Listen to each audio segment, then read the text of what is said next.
con el Código Nacional de Procedimientos Penales, actualizando conceptos y definiciones que aparecían desfasadas en la minuta del Senado.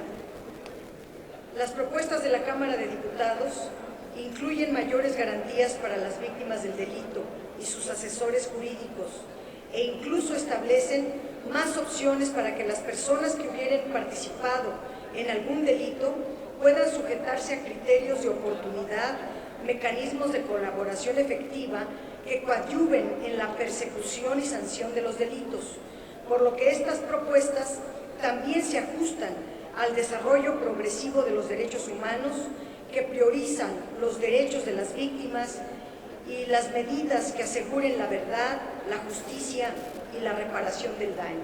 Digamos que por letras y conceptos positivos no paramos, pero de nada sirve las mejoras que se hacen a las leyes si la autoridad no las respeta, si por ejemplo detiene arbitrariamente y encarcela a los maestros de la Coordinadora Nacional de Trabajadores de la Educación.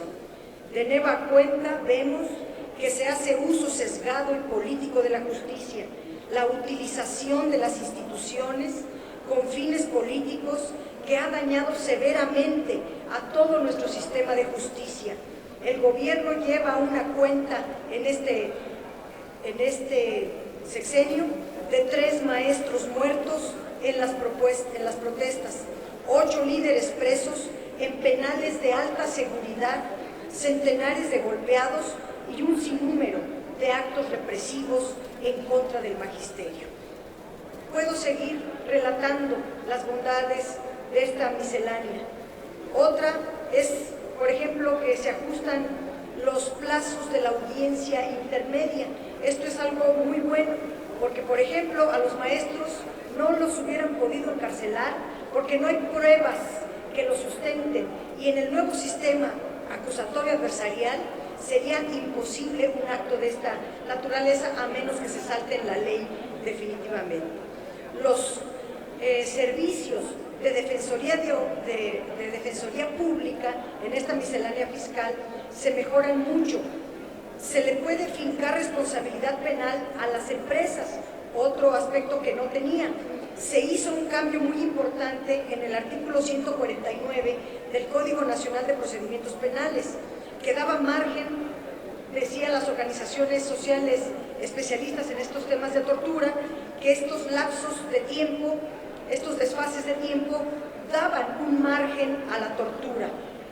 Mediaba un lapso de tiempo entre la detención de la persona y la puesta a disposición del Ministerio Público. Eso se modificó y ahora ya no cabe esa posibilidad. Será inmediata la presentación ante el Ministerio Público. Se quitó también la posibilidad de un catálogo de delitos para las entidades federativas, que permitía a los gobernadores de los estados, que mandaban a sus congresos locales, una lista de delitos que ameritaban prisión preventiva. Esto porque ellos interpretaban facultades que la Constitución no le da a los estados. Sin embargo, no todo es bueno. Es necesario hacer algunas correcciones, por ejemplo, en la ley de amparo.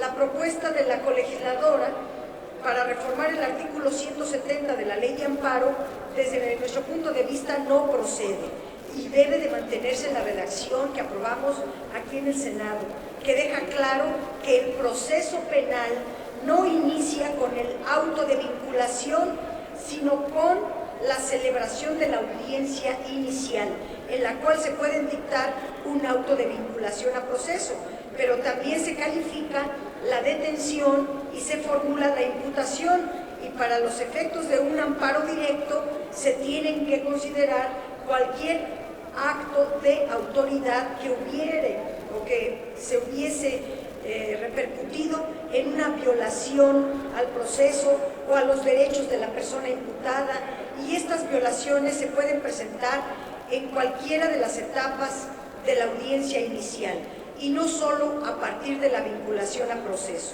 Nosotros proponemos mantener la redacción acordada en el Senado.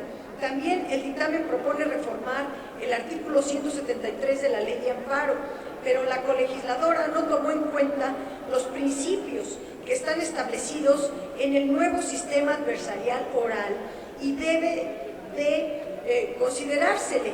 No hacerlo implicaría una ventana para que no se aplique adecuadamente el nuevo sistema penal acusatorio adversarial. Me refiero a establecer, que la Cámara establece un nuevo esquema en el artículo 173, inciso B, en varias fracciones de este inciso, para referirse a violaciones de procedimiento que pueden presentarse en el nuevo sistema penal acusatorio y oral, plasmado en la fracción 18 del dictamen, con 2 párrafos que retoma de la ley actual. Sin embargo, la redacción de la colegisladora es menos garantista que la contenida en la actual ley. Sugerimos retomar la redacción solo del segundo párrafo de la fracción 18 del inciso B del artículo 173. Estas sugerencias y observaciones, si se corrigieran, estaríamos subsanando vicios de forma y de fondo que en el proceso legislativo se fueron quedando sin atender, que perfeccionaría nuestro propio trabajo y el de la colegisladora. La pulcritud legislativa debe priorizarse sobre la premura de los tiempos. Claro, esta es una buena ley, se hacen reformas a varias leyes, pero de nada sirve si de todas maneras la justicia solo se usará con fines políticos, porque los verdaderos delincuentes están muy campantes en sus casas.